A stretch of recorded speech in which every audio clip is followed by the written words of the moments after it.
wins. And, again, I understand where Michigan's standing is in so many people's minds.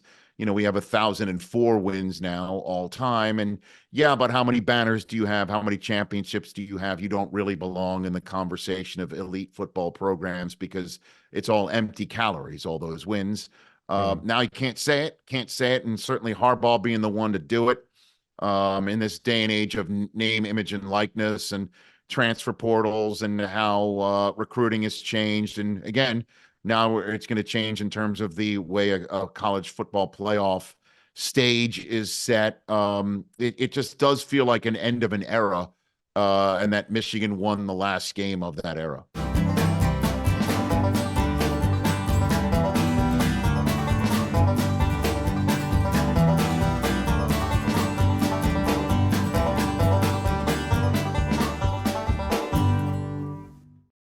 Game day is the perfect pizza day. So make Little Caesars the official pizza sponsor of the NFL, part of your game day. Order online during our Pizza pregame 1 hour before and 3 hours after NFL kickoffs, plus all day Sunday.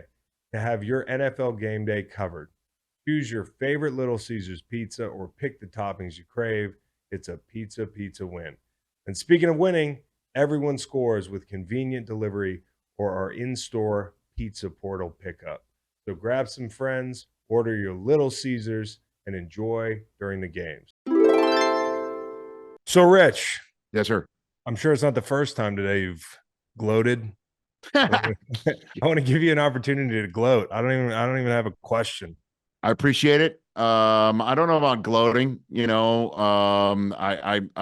don't know how to act. Straight up. Didn't think I'd be always hoped I'd be a national champion in football. I was hoping that Harbaugh would come back to Michigan and restore us to prominence and do what he did this year and last night. And I can't believe that it is a reality. And so the gloating comes by beating Ohio State. Right. I have no quarrel with Washington. Obviously, beating Alabama is one of those signpost moments. And certainly, I always was infuriated by the SEC slogan of "it just means more," as if it means shit to me. You know what I mean? Like it doesn't mean as much to me. Like, how dare you? Yeah. I always found that a little bit off, put me off. But obviously beating Alabama and Nick Saban, that is the ultimate, even though Georgia fans will sit there and say you didn't beat us and we were the last one to beat you and you couldn't make it a rematch last year because you couldn't beat TCU. I get it. But we beat everyone in front of us, 15-0, and needed to do it. Certainly since the Connor Stallion stuff gave everyone, certainly all of my friends in Columbus, the standing to try and wipe out the entire 2 previous years of accomplishments. Even though there's no proof what Connor Stallions was able to get with his cell phone camera army was actually put into practice so expertly and without any, hesitation, that nothing was going to be a problem. So put it all together. I'm a happy camper, Chris. Has Danny Cannell reached out to grant you a legitimate championship? Dude, what I don't really, I don't really pay much heed, but I do see every now and then he gets tweeted into my timeline. What do you say? I love that. Tweeted into my timeline. He gets tweeted into my timeline too. No. I haven't seen anything he said in the past couple of days, but I understand the Florida State thing. They're upset and the whole thing. Yes. And Bama not looking, but I think also to y'all's credit, you kicked Bama's ass, for much of the game. And so, yes. That was more about you than it was an unworthy opponent, I think. And so I look at what you guys did on the biggest stage after watching Penix and what they did to Texas. That defense is in another class, the things that they made Penix do last night. So I think it's awesome. And I think you guys won it. And, I know the Stallions thing is the first thing that you might think about because you guys have been defense mode this year. Yes. I don't think there's anything illegitimate about it. I think it's It's incredible. Well, And if anything, what's great about it is it signals a new age. I mean, I'm not saying a Big Ten school's never won the national championship before, but for me, a casual, you want to see more parity, relatively speaking. You love the way the playoff had two very competitive first round games. That's not a foregone conclusion. Any year we've had the playoff, and we're going to expand. And I think it's cool that some other teams are getting a bite of the apple. And for you, not that you guys have some broke history where you have a rich history, but it did feel like as a casual, there's these teams and then there's like the Michigans. And so mhm. now it feels like you're part of that club now in this era of football, Oh, which it is feels really great, man. cool. I Which is really cool. appreciate So that. congratulations. I honestly, I got like 100 texts last night from people as if I played, because because they do know how much it means. And again, I understand where Michigan's standing is in so many people's minds. We have 1,004 wins now all time, and yeah, but how many banners do you have? How many championships do you have? You don't really belong in the conversation of elite football programs because it's all empty calories, all those wins. Mm. Now you can't say it, and certainly Harbaugh being the one to do it, in this day and age of name, image, and likeness, and transfer portals, and how recruiting has changed. And again, now it's going to change in terms of the way a college football playoff stage is set. It just does feel like an end of an era, and that Michigan won the last game of that era. So what's the inverse of that moment last night for you as a Michigan fan? Now that you can probably like fully admit your Oh yeah. lowest moments. Oh, lowest moments was losing to Appalachian State in the Yeah, that first was game in the bad. history of Big Ten Network, That which, was Jake Long. That was a Jake Long era. That was my brother's dude, era. App State was brutal. It was just brutal. And led to the end of Lloyd Carr's tenure, and then brought in Rich Rod, which brought in Brady Hoke, who I really liked personally. Mm-hmm. And then had to bring in Harbaugh, and all of our excitement over Jim, at least my excitement, because I started, my show started in 2014. Um, the show that you're kind enough to join every single Monday. We started in 2014, and the story that I talked about the most in October of 2014 when we launched was Jim Harbaugh and the 49ers, and how that relationship seemed to be falling apart. And if he was looking for his next stop, maybe Michigan was that spot. And everybody said, forget it. That's never happening. And I kind of feel like I helped speak it into existence. And so I was as excited as any. Because again, as I started my show today, the first quarterback of my entire Michigan fandom, because again, I was a New York City kid from Staten Island. I didn't know anything about Big Ten football and didn't know anything about Michigan football till I arrived on campus. Jim Harbaugh was the quarterback my freshman year. So he was Right. my first quarterback, and he was the guy who helped get me into Michigan football. And so I was genuinely excited. And then the Michigan State game happened, where we were ready to finally turn the tables on D'Antonio and Michigan State, and that punt happened. All I they had to remember do is where I was. That was one of those moments. Even if you're not a Michigan fan or Michigan State fans, I remember. I remember where I was for that. I remember where were you for those two moments, App State, and then that App botch. State was, I was in a summer rental and in Malibu. I will never set foot in that place again. I don't even want to think about it. Honestly, I need that poltergeist woman to come in and clean the Yeah, do a house. séance, Yeah, man. yeah, right. And I'd say the house is clean. And Ugh. then the Michigan State was in the room where I was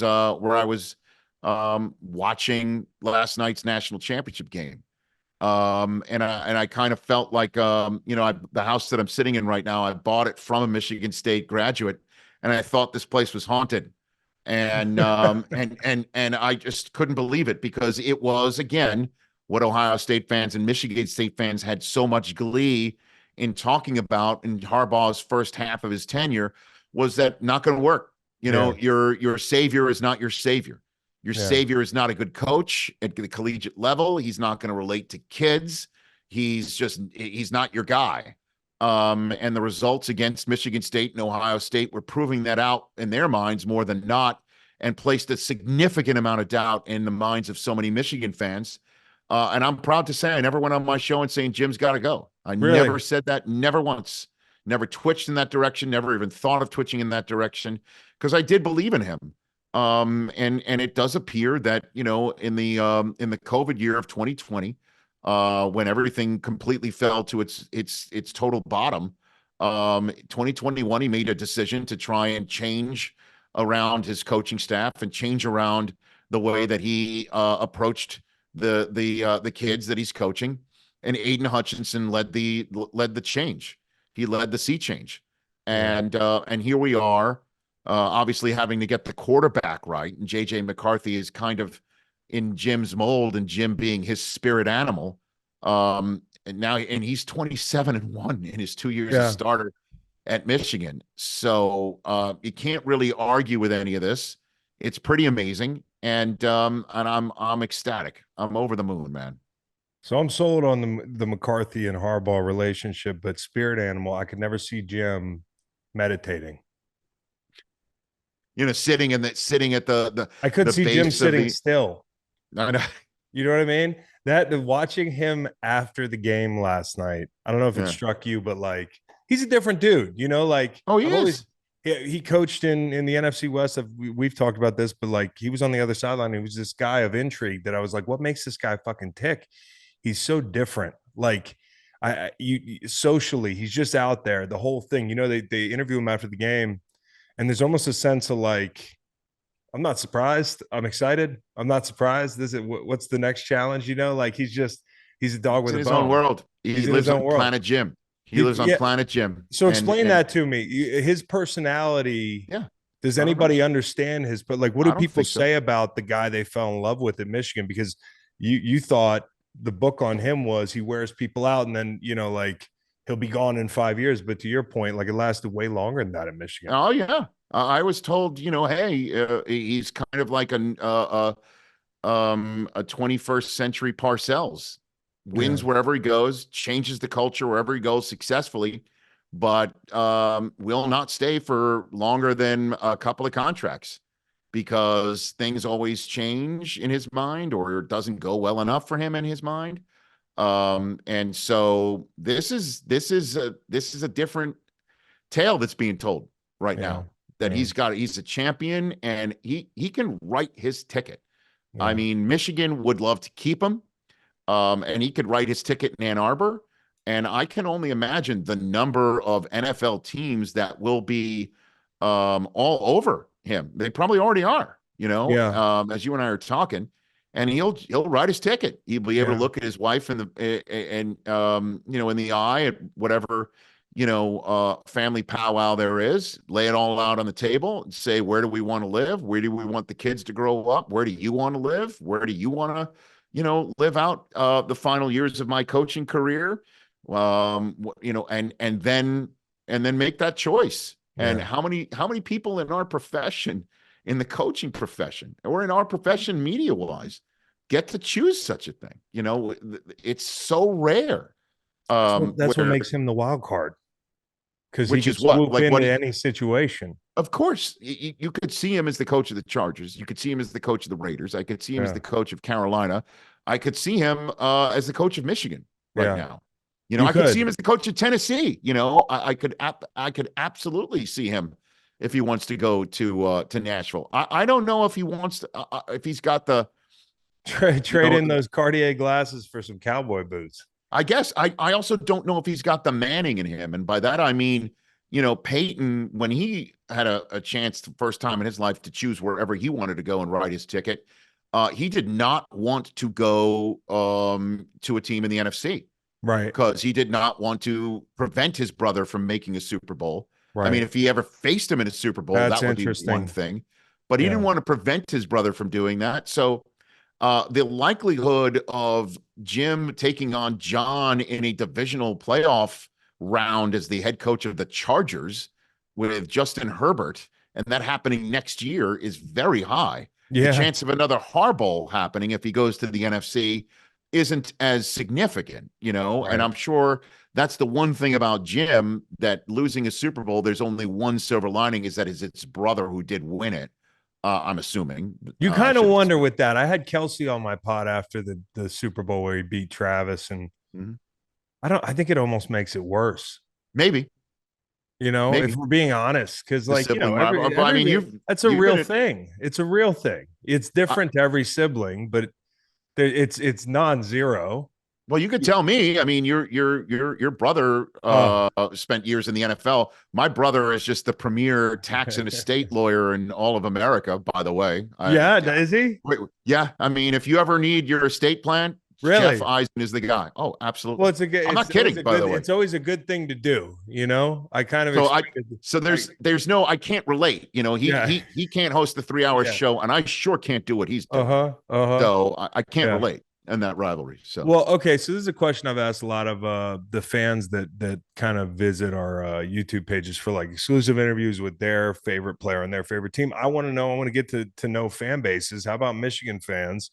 Here's my question to you: had you been able to go back in time last night or at the next national championship, and you've got a suite, you got 5 tickets, and you can fill this suite with whoever you want from this vast pool of oh. Michigan alumni. It could be athletes, it could be famous people, and you got food, you got booze. It's just going to be a good time. You want personalities, but people So that it you can't be geek out. it can't be my friends or fraternity It's not brothers. friends. It's got to be people that people Okay. know. I appreciate you No, not putting me in that spot. So that's a there's got tough to be spot. 5 people from Michigan. Yeah, you guys Okay. figure out you got a lot of them. We after Tina Fey and like Edgar Allan Poe, he's not around anymore. It'd be harder for me. Okay. Well, Ralph Sampson can't fit in the door. I Like I have got a it. harder, you know what I mean? I got to go Jeter, who is at. He had a cup of coffee Oh at yeah, Michigan. you That's why he claim. was there last night. Oh yeah. Yeah, yeah, I think he used Michigan's baseball program as leverage to get more money from Steinbrenner yeah. That's back in the good. day. That's good. I think if I had to guess, that was the play there. So I'll take Jeter as one. Charles Woodson would bring the wine, he'd bring the bourbon, he'd bring the Mm-hmm, cigars, mm-hmm. he'd bring the swag. Desmond will just bring everyone's happy around Desmond. Obviously TB12 has got to come in there too. Yeah, we can't Um, snub him. are you kidding me? No, I mean, get out of here, that's 4. Is he the Jeez. coolest teammate you ever had? I mean, relative to his, Not to put you on the I spot, was but talking to Jay Cutler about this last night. Inside the NFL, we're watching that game and we're talking about quarterbacks relating to the locker room. And I think he came up with Justin Fields because the guys like him. And we were factoring that into that conversation. And he asked me about Tom, and it was almost a rhetorical question. He was like, "Did Tom hang out with the guys?" And I was like, "Yeah, Tom, for the level of celebrity that Tom Brady is, to treat a guy like me or some of the other guys I saw him interact with respect and go above and beyond." I mean, I wasn't going to go have a beer with him. I don't think he was at that stage in his career. You know what I'm yeah, saying? Like if you ran into Tom in Foxborough, I think if there were an opportunity to do an E60 on like 24-year-old Tom, the guy that actually got hangovers, that went out to the local dives, that had the fuller face, that Tom that was going through the rigors of the NFL before he was Tom Brady. I think yeah, that'd be a really interesting chapter to learn more about him, because the things I hear about him is like total dude's dude. And then you get there and you see that dude's dude, but packaged in a 43-year-old man, his body, and he's got kids, and in the NFL, Rich, when you get older, it's like 2 locker rooms. You try to coexist as one, but it becomes yeah. increasingly harder to do everything together. And that's why part of the reason why that college thing's so special. Because when you go home with your buddies. You go home to your house. You guys share a house. And then the pros, it's like after about 28, guys start needing to get permission. So Tom, not a guy I hung out with a lot outside the facility, but I will tell you this was really cool. I ran into him at the Super Bowl like 2 years later, Yeah. and ran into him under like a carport at the Super Bowl. And you see so many people at the Super Bowl. There's almost a code like, do I go up and say anything to this guy, even if I know him? It's Tom. He's getting bothered. People are staring at him. I made eye contact with him. He walked over to me, from Mhm. 20 yards away, and called Giselle over and was like, I don't think you ever met Chris. This is my old teammate. I love this guy. It's like I played there for a year. When I walked in the door, the first guy to talk to me, one of them was Tom. I I think I've love told it. this story before where he's like, nice to meet you. I'm Tom. Welcome. I'm like, no shit. I know who the fuck you are. You know what I mean? Well, It's that's like, cool though. you know, That's that's cool. him. Yeah, yeah, he's a good And dude. some people might think like that's him putting on airs, you know It's what I not. mean? Or like it's not. It's It's not. not. It's just just the people that I've met who have reached that level of insane fame, right?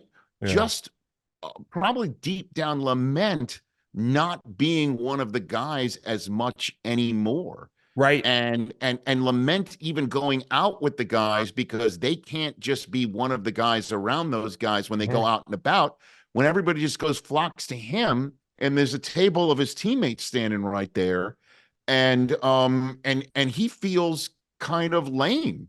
You know Yeah. what I mean? Like that they all come to me and wait a minute, these are my guys. You should talk to them too. And you're It's fucking up the really, hang. You're fucking up the yes. hang because you're boys and you can't just sit there. So it's kind of a prison. It's a prison that nobody's It empathetic towards, of the course. occupant of the prison. Yes. But it is a prison nonetheless.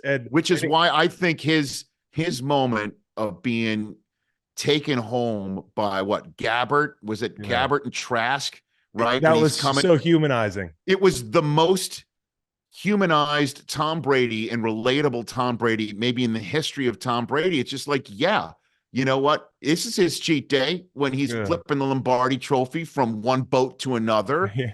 and his daughter's there screaming, "Dad, no." And yeah, he's having his avocado tequila. Damn straight. And But he's it's gonna, tequila. you know what? Exactly. But and yeah, if I tried to not drink 355 days a year and got You're smashed shit on house. tequila at 12 in the afternoon on the water, that's what I would look like. You know what Yeah. I mean? Like It- that's what I would look like. And my body's not a temple. Actually, So dude, I loved that's it. that's one of the most humanizing things Tom's done. They're all in the last 5 years, by the way. But Right. the other one was probably the match. Like some of those shots Yes. he hit were fucking, and I'm not even a golfer, but some of the shots he hit were human shots. They were Yeah, like, I and know. so the I one felt. time in your life, you as a middle-aged man sitting on the couch being like, yeah, Tom Brady, you're not that good at that. I know that guy. Yeah, you're not that good at It's that like because I looking do in a the mirror. same thing, I and I'm know. yeah. So So that, relatable. So yeah, obviously so I'd want him in the suite. that's That's for damn four, I sure. think. So I got one more. Yeah. How about Madonna? No way. Yeah. Michigan? Yeah. You're kidding me. Here, let me show you something. I'm going to get up. Hold on. I'll be Wait, right you've back. actually met, there's going to be some cool thing. You've met Madonna. Hold on. Here I am. So, Good. yeah, she had a cup of coffee at Michigan too, Madonna, You're back in the claiming day. you're claiming a lot of one and dones. I know. Well, you said it. Is Does this it matter? Duke? I mean, Is this what's Duke? the cutoff? No, there What's is the no cutoff? cutoff. There is no cutoff. You got to take one class. You got to get one credit. I don't know. So there's a hotel in Ann Arbor that used to be called the Ann Arbor Inn, where everybody stayed, back in the day. And now this is where a lot of people stay on campus for football games if they're lucky to get a room on campus. It's now called the Graduate Hotel, Yeah, and we have one too. you have one. Yeah, So we have so one too. so I'm wondering if it's the same thing where they have I think it is. alums from the school, and they put their actual real photograph from their real student ID with their real Oh, that's signature cool. and their real old ID Mhm. on the card for the hotel. And I get this every now and then. People will text me out of the blue saying, I checked into the Graduate, and I don't know if you could see it. Can you see? That's Oh me yeah, that's you. on a card, on a Oh, that's key, sick. the hotel. What Yeah. year is that? This is 1986. So who was famous on campus in 1986? I don't know. Like who were the I athletes certainly wasn't when you were at famous, but Michigan? When you were at no, it Michigan, was Jim Harbaugh. It was Harbaugh, and the basketball team was Gary Grant, Antoine Joubert. That was the team, and that what was was the and word Bob. on Harbaugh like out and about? Was Harbaugh at the Oh bar? no, I heard he did not do the bar scene. That he That does just not surprise me, dude. no, I heard he did not do that. That does not But surprise me. I never saw him out and about. But the funny thing is that somebody tweeted out, one day this card saying that they checked into the Graduate and got a Desmond Howard card. Oh, that's it. and got outraged because they're an Ohio State fan Oh, that that's just good. happened to stay in the hotel, and they asked for a card of a non-athlete and got me. That's fucking So I great. responded with my 40-yard dash saying, "How dare you? How You dare know, you? I am an athlete. dare you? How They're dare actually you?" not speeding that up at all. That's how No, fast I'm running. exactly. How dare you not say I'm an athlete? All right, so here's No. the deal. I mean, here's the deal. The Michigan thing's amazing, and I think for somebody like you, it's like it's been good, good, good all day. But then somebody like Taylor Lewan, I actually can't believe the swing of emotions for this guy. Right. And I had no idea because last night you had Michigan, and then today his coach gets fired. And I know what that's like when you see your old coach get fired, especially when you love a guy like that. But I didn't know he was on your show when you broke Yeah. it. Yeah. Yeah, I'm interviewing him, and he's doing his Taylor Lewan Michigan pounding his chest thing, which is, in all honesty, what I was hoping to see from him and get from him in terms of a guest on the show. He was giving his A+ Taylor Lewan Uh-huh. Michigan take, and my producer Mike Hoskins, my coordinating producer, gets in my ear and saying Mike Vrabel was just fired. And I look over to my guy, Chris Brockman, across the way, because he can hear what Hoskins is saying in my ear. And I look at him and he looks at me. And I have this button, the talkback button to him. And I just lean into my microphone so nobody can see my lips move. I'm like, are you serious? And he goes, yeah.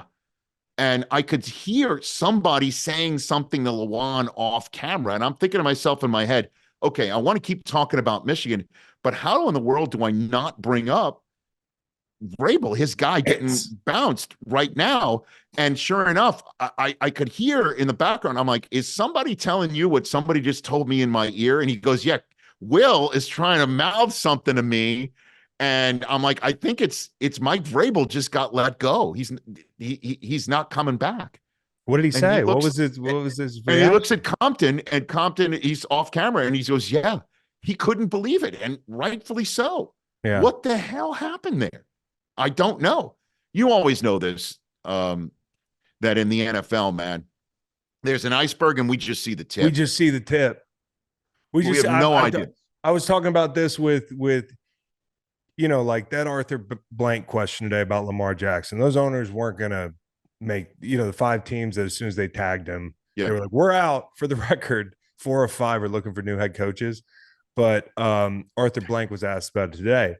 And I thought, Mhm. I'm sitting there thinking, like, who knows how big of a sticking point that was between him and Arthur Smith or Fontenot and McKay. And you just never know, like, what's happening inside a building, the power Right. struggles and the preferences and who's actually doing more than they're supposed to be doing. And I think probably in Tennessee, there were some ultimatums. And I think Vrabel strikes me as a guy that, number one, doesn't do ultimatums. That's why I like him so much. But number two, I think also he might know something about a position that's going to be open. And like, if you're going to be telling me I got to fire this person, I got to fire that person, Yeah. or Right. I have to do this, well, fuck you. Because I know of Right. other jobs that might be open and might be perfect for me. And then the interesting thing with Amy Adams Strunk, Yeah. she threw that I don't want to say it's bizarre press conference, but did you see the set of the press conference? No, It looked I like didn't. they just did it in the HR office. They put like a Tennessee Titans helmet in between 2 chairs, and she got out in front of it because she knew it was so unpopular. But one of the things that struck me is they were talking about, would you have traded, Vrabel, because there were talks of that. And I didn't realize these guys have no trade clauses. So what's the point of even trying to trade a coach? Because what coach is ever going to be like, yeah, I'll go to that team. I agree to go to that team, and you're gonna drain my assets before I even get there. Exactly. That is, and that's why Belichick being traded somewhere else might add a certain gear grind to that process that might be sped up if the Patriots are one of those spots for Vrabel. I don't know. There's just so much speculation, and Yeah, obviously, you and I just chit chatting about it. We could be way off. We for have sure. no idea. My only guess is, again, I had Vrabel on before the draft, and again, I know John Robinson, who made the trade, is gone, the general manager of the Titans, but this could have been from higher up. You never know. But I asked him before the draft 2 years ago, um, about the rumor of AJ Brown being traded, and he's like, I will not be on it. He said something along the lines of like, we're not trading AJ Brown because I don't want to be the coach of a team that doesn't have AJ Brown, is essentially what he said. Right. And I'm paraphrasing it, but that was the total gist. Yeah. Like I love that guy. We're not trading him. And then sure enough, he gets traded, and you see the result. famous. There's been a lot of video on social today of that moment caught on the draft cam of him just getting up and making that the body language, the hitchhike of your pants. That's the body language of this sucks. Like, I am not happy about this. And I'm just wondering if that started a process, and then the general manager's gone. They bring in a new one. I don't know, but this guy, I mean, his answer to, I believe the columnist's name is Gentry Estes, is his name, of the Tennessean, last week, when he asked him to follow up and give reasons why, when Vrabel said there's many reasons why we want to win this game, the Week 18 game against Jacksonville, and he asked him for the reasons, and he looked at him and he goes, because losing fucking sucks, Gentry, and then continued on to another question, and then you could see like he wasn't ready to entertain the next question because his mind was still so angry about being asked something that is like, such why an would you affront try to to his win? profession. You know what I mean? Like, it's such an affront to him as a coach. Yeah. And he looked back at the guy. He goes, "You got any other theories on that, Gentry?" You know. And then he just went on a soliloquy and then apologized for his language. I love that guy, man. I do too. I would be the coach of my team. Every Patriot fan I know wants him. Every Buckeye fan I know wants him. Yeah, there is that. I mean, I don't even know what the hell happened there, but it stunned me. And we were on live air today when Lewan learned of it, and it's that video, as you might imagine, is being well viewed because it's just it's unvarnished, it's unexpected, and it's wild. It is just wild. Have you had moments where you're doing your show live? I'm sure you've had a bunch of them where it was like the guest that was on or the topic was just so shocking and sudden. Maybe something not too dark to share, not like somebody died, but Well, there's two moments moments? there's two moments that leap to mind. The first one, they're both from the very early part of my show, years and years and years ago. We had Rowdy Roddy Piper on the show, and he was live, and you could see he was not of the soundest of mind, and was just saying whacked out stuff to the point where I don't even recall the exact things that he was saying, but it was the first ever viral video in the history of my show, which was only on the Audience Network, which was in-house on DirecTV, only in about 12 million homes. With, YouTube wasn't a significant distribution partner yet, and that went viral. And the reason why it went viral is he died 2 days later. Oh, 2 days later. Yeah, it was the last interview of his life. No way. And it was wild, man. And it made there's documentaries. You could see some documentaries on him and WWE, and on occasion we still get requests, hey, can we license that video for that interview? It was wild. So that was that moment. And another moment back in the day, well, I'm still on a radio simulcast, but for some reason, there's a clock when you do a live radio show where you must take 3 breaks in that clock. You have to take breaks for the radio affiliates to pay their bills. So the radio clock was take a break at 15 minutes after, in between 15 and 20 minutes after. As a host of the show, you have, the leeway of when to place that break. And the same thing between 40 and 45 after the hour. And there was one 60-second break that you had to take at the bottom of the hour, right around the 30 minutes into the hour mark. And I really didn't like that one because it's just 60 seconds, but you'd have to stop an interview. Like, imagine you and I are talking right now. It's we're vibing, and you're like, hold on a second. Let's just hold that thought. We got to take a 60-second break and come back. And that's what you do. Our guest is blah, blah, blah. You do the reminder thing. Right, exactly. But I didn't like it because, that's in a 20-minute period where you can have a long interview, but you have to stop at midway through. And I hated it. Yeah, it sucks. Except the one time we had Mike Tyson on. And Tyson's a guest. And I asked him a question that I ask a lot of retired athletes. How much could you give me right now if we put you back in the ring is what I asked him. I'll ask a football player, how many snaps can you give me Right. now, right after you're Right. retired? So I asked Mike Tyson, if I put you in the ring, how many rounds could you go? And he goes, oh, I don't want to think about that. And I thought to myself in the back of my head, he doesn't want to think about that because, he just doesn't want to hurt whoever's in there because I could destroy whoever it is. No, he says, I don't want to think about that. I said, why not? He goes, because putting me back in the ring makes me think about when I was a fighter, and that puts me in a very dark place, and I don't want to go to a dark place. At which point I'm like, well, we'll take a break. And you're like, and we'll be back in 60 seconds. Okay. Like that was the perfect time for that 60-second break. The one time I was happy to have that 60-second break. Let's take a break, Mike. You come back okay? He did. I'm like, dude, he's got to be a top 5 scary guy to even though he's so cool now. Like he just seems so like he's got it together. But there are people that it would scare me to interview. You just had Bill Burr on. We've talked about this before. I guess is your guy, maybe. You know Bill a little bit?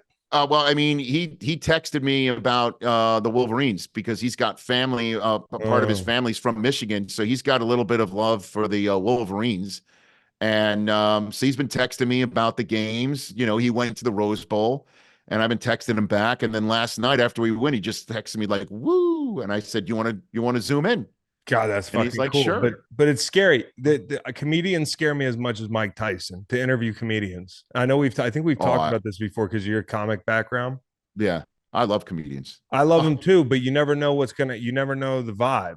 You never know what the vibe's going to be. I know, but they're, as long as you just sit back and let them tell stories and occasionally play straight man and set them up. There's no. I love comedians. I love talking to comics. I love mining their brains, the way that they work. Late night television shows, the lifeblood of the guest list always have been comics, from Johnny Carson to David Letterman. And so that's the type of show I love to fashion, even though it's on in the morning or early afternoon, depending on where you're watching it in America or listening to it. I love comedians. I will always have them on. I will always be interested in what they have to say. I have nothing but respect for them. I did stand-up comedy in college at the Student Union in Michigan. Easily the toughest thing I've ever had to do. And I love them. I will always. We had Jeff Garland on, your guy, and he was amazing. But there was a 5-minute period where I'm like feeling him out because like these guys are really bright, and I think artists and comedians, they don't like presumptuous questions. They don't like questions that pin them or put them in a box. And sometimes you can ask those questions unintentionally. So I just feel like you're a little bit careful when you first meet one of them. Oh, and Jeff was great. Another guy that was really disarming was your guy, Brian Baumgartner, who I went on his pod recently. And my thread was, hey, I'm on Rich's show a lot. Guy was incredible. He was awesome. He's awesome. Some of these funny, intelligent people can be a little bit intimidating. So you're right, and I get it. And Garland can be a total wild card. I mean, the number of times he's come on my show and absolutely shit on Chris Berman, who he hates. He hates, Chris and Berman? Oh yeah, not a bit. He does. Yeah, no. He'll just come out and say, this guy hate. I don't know. I mean, he will always tell you what he likes and what he doesn't like, and that's Jeff Garland, and that's those are the eggs you got to break to make the omelet, man.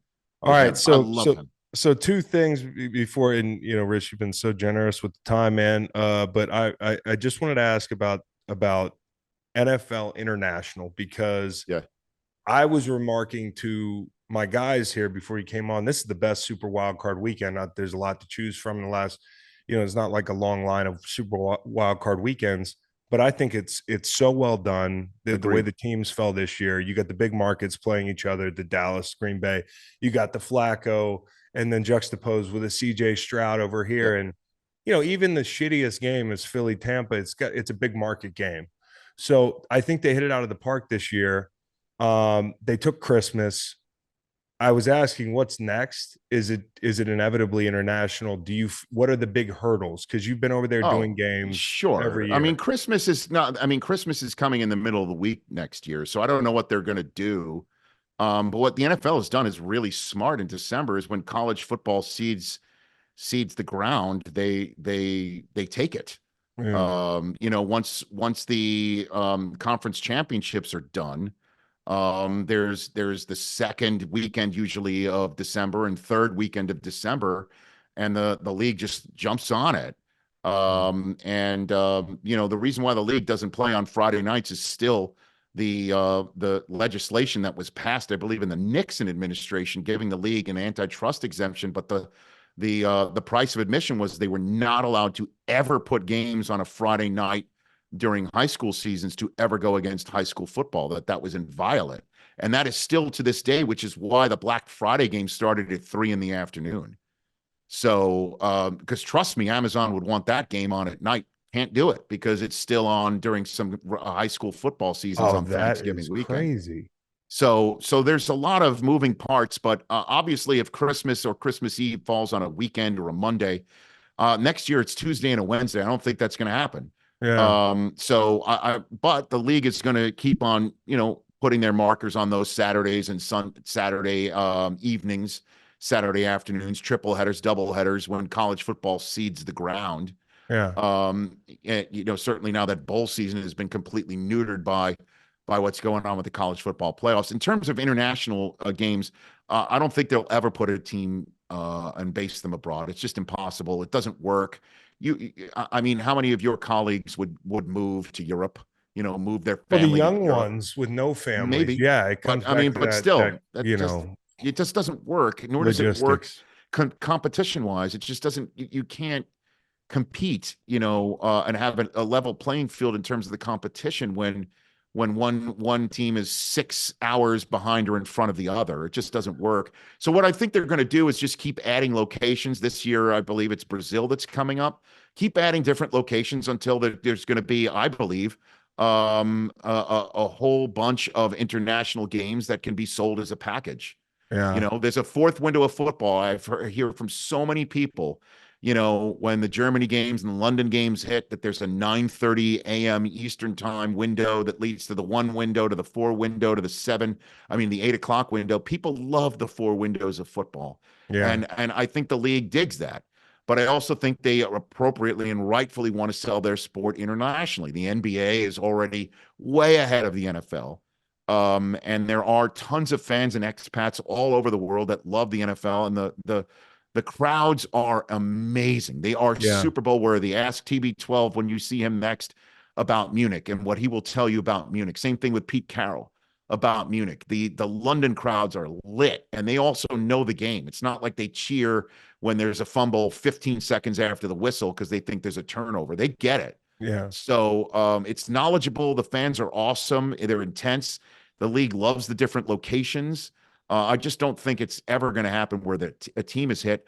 I just think you're going to see like 8 to 10 international series games a year, and that'll just be another package that the league can sell to a partner that wants to show the world off to the fans. Dude, in the meantime, I get Rich Eisen calling games. That's good. I know I've told you this before, but I do enjoy hearing you guys call those games. The last question for you, Rich, because the draft is going to be here before we know it, obviously. That's going to be the next thing we fill the calendar with after the combine and whatever else we're going to do before that.